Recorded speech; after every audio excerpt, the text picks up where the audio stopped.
ஜீவா, மனதார என்னை காதலித்தாய். என்னையே திருமணம் செய்து கொண்டு வாழ்க்கையிலே சந்தோஷமான மனதிலே மனக்கோட்டை கட்டி வைத்தேன். அத்தான் இருந்த மண்கோட்டை ஆகிவிட்டது ஜீவா.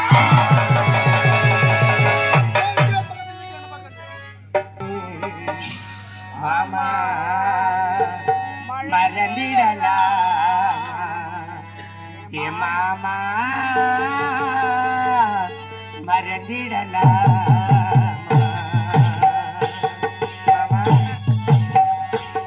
அந்த கோவர குயிலோ தேவலை பார்த்து படிக்குது பாட்டி, நீ பதில் சொல்ல கேட்டி மாமா மறந்திடலாம் ஏ மாமா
நான் பதில் சொல்ல கேட்டு மானே மறந்திடலாம் என் மானே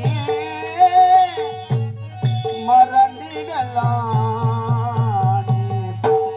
அடிப்பாவி ஜீவா, மனதார என்னை காதலித்தாய்.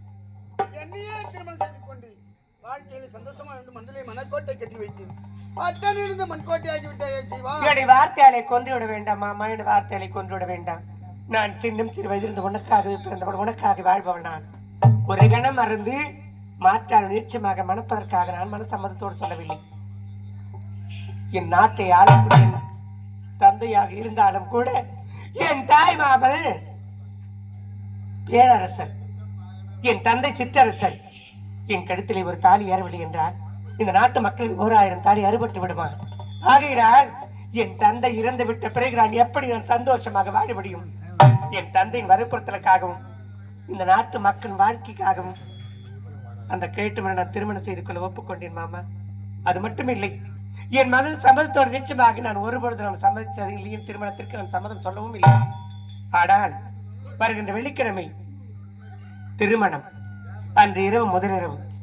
அந்த முதலிரவு அன்று இரவு 12 மணி அளவில் கருத்த முகமுடி அணிந்து அரண்மனை பின்புறமாக வந்தால் நம் இருவரும் எங்கேயாவது ஓடி பிழைக்கலாம் மாமா. மாமா ஆசை வச்சே உம்மேலே மச்சாரடி வச்சே